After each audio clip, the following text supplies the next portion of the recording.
Hello বন্ধুরা, কেমন আছো সবাই? তো দেখো, আমরা চলে এসেছি আমাদের সায়েন্স সিটি ঘোরার থার্ড পার্ট নিয়ে। তো আমরা এতক্ষণ পর্যন্ত যেটা দেখেছিলাম সেকেন্ড পার্টে, তারপর আমরা ঠিক তার নিচের ফ্লোরে চলে এসেছিলাম, যেখানে ছিল পুরোটাই অ্যাকোরিয়াম। এই অ্যাকোরিয়ামে অনেক রকমের মাছ ছিল, সামুদ্রিক মাছ এবং অনেক অনেক রকমের মাছ, যেগুলো আমরা অনেকে দেখিনি এখনও পর্যন্ত। তবে মাছগুলো দেখে আমার ভীষণ ভালো লাগছিল, তার সাথে সাথে আমার মেয়েও কিন্তু ভীষণ এনজয় করেছে। কয়েকটা মাছ আমি তোমাদেরকে একটু ক্লোজভাবে দেখাই, যেগুলো আমার খুব ভালো লেগেছে। যেমন দেখো, এখানে রয়েছে, আমার মেয়ে অলরেডি গিয়ে দাঁড়িয়েছিল, মাম্মা দেখো, মাম্মা দেখো করে। এত সুন্দর দেখতে মাছটা, কেমনভাবে তাকিয়েছি আছে। আমার মেয়ে বলছে, মাম্মা আমাকে কেমনভাবে দেখছে মাছটা। এই মাছটা নিচের দিকে এতটা বোঝা যাচ্ছে না, বাট ভীষণ বড় মাছ ছিল এটা।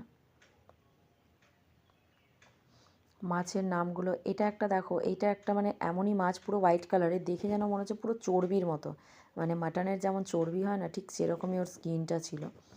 আর এই মাছগুলো আমার ভীষণ ফেভারিট লেগেছে, মানে খুব ভালো লেগেছে আমার এই মাছগুলো, যেমন কালারটা সেরকম দেখতেও সুন্দর। তারপরে এখান থেকে চলে এসেছি এই মাছটা, মানে অনেক রকমের মাছ আর কি, যত মাছগুলোর নাম সবই ছিল। এই মাছটাও দেখো, আমার মেয়ে দেখে ভীষণ ভয় পাচ্ছিল, খুব বড় বড় ছিল মাছগুলো।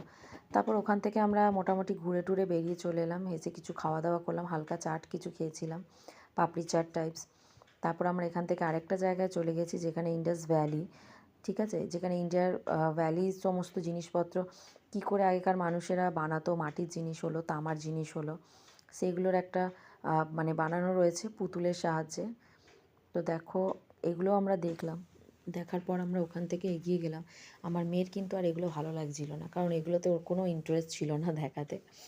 তারপর ওখান থেকে বেরিয়ে যে চলে এসেছি আমরা এই যে ঢেকিতে। মেয়ে দেখেই বললো, পাপা ঘুরবো। ওর পাপা, ওর সাথে খেলার আর কেউ ছিল না, তাই ওর পাপাই আরেকটা দিকে ঢেকিতে উঠে গেল, বেশ মজা পেয়েছে ও এই জায়গাটাতে। তারপর চলে এলো এইখানে, এখানেও বললো, পাপা আমি এখানে আসবো। এখান থেকে যাচ্ছিলাম অন্য জায়গা, কিন্তু এটা দেখেও ছুটে চলে এসছে, এসেও সবাইকে সরিয়ে নিজে উঠে বসে পড়েছে। তো যাই হোক, এখান থেকেও কিছুটা আনন্দ করলো, করার পরও আবার চলে গেল আরেকটা জায়গায়, যেটা হচ্ছে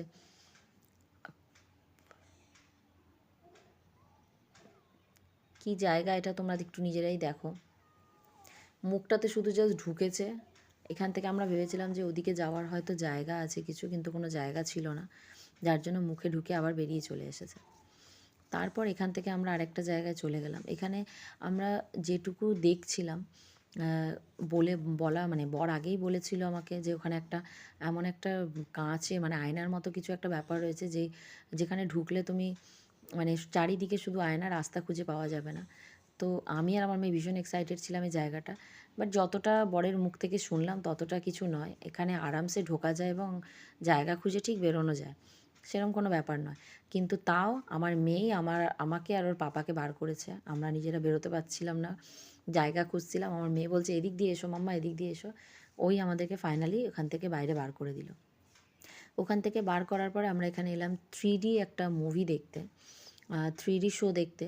3D শোটা দেখো, এখানে অনেক রকম আছে, এটা আলাদা প্যাকেজের মধ্যে, মানে আমরা যে টিকিটটা কেটেছিলাম সেটার মধ্যে ছিল না, এটার জন্য আলাদা করে টিকিট কাটতে হয়েছে।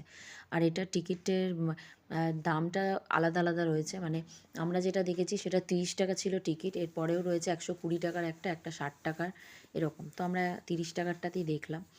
তিনজন, যেহেতু মেয়ে 5 বছর হয়ে গেছে, তাই মেয়েরও টিকিট লেগেছে। তো আমরা তিনজনে ঢুকে গেলাম, মেয়ে খুব এক্সাইটেড ছিল। তো 3D কী দেখলাম সেটা তোমাদের দেখাতে পারলাম না, কারণ ওখানে ঠিকঠাক শো করছিল না। যাই হোক, তারপর ফাইনালি ওখানে আমরা টুকটাক খাওয়া দাওয়া করে বেরিয়ে পড়লাম বাড়ির দিকে। খুব মজা করেছি, তার চাইতে বেশি আমাদের থেকে বেশি আমার মেয়ে মজা করেছে, আমিও খুব মজা করেছি।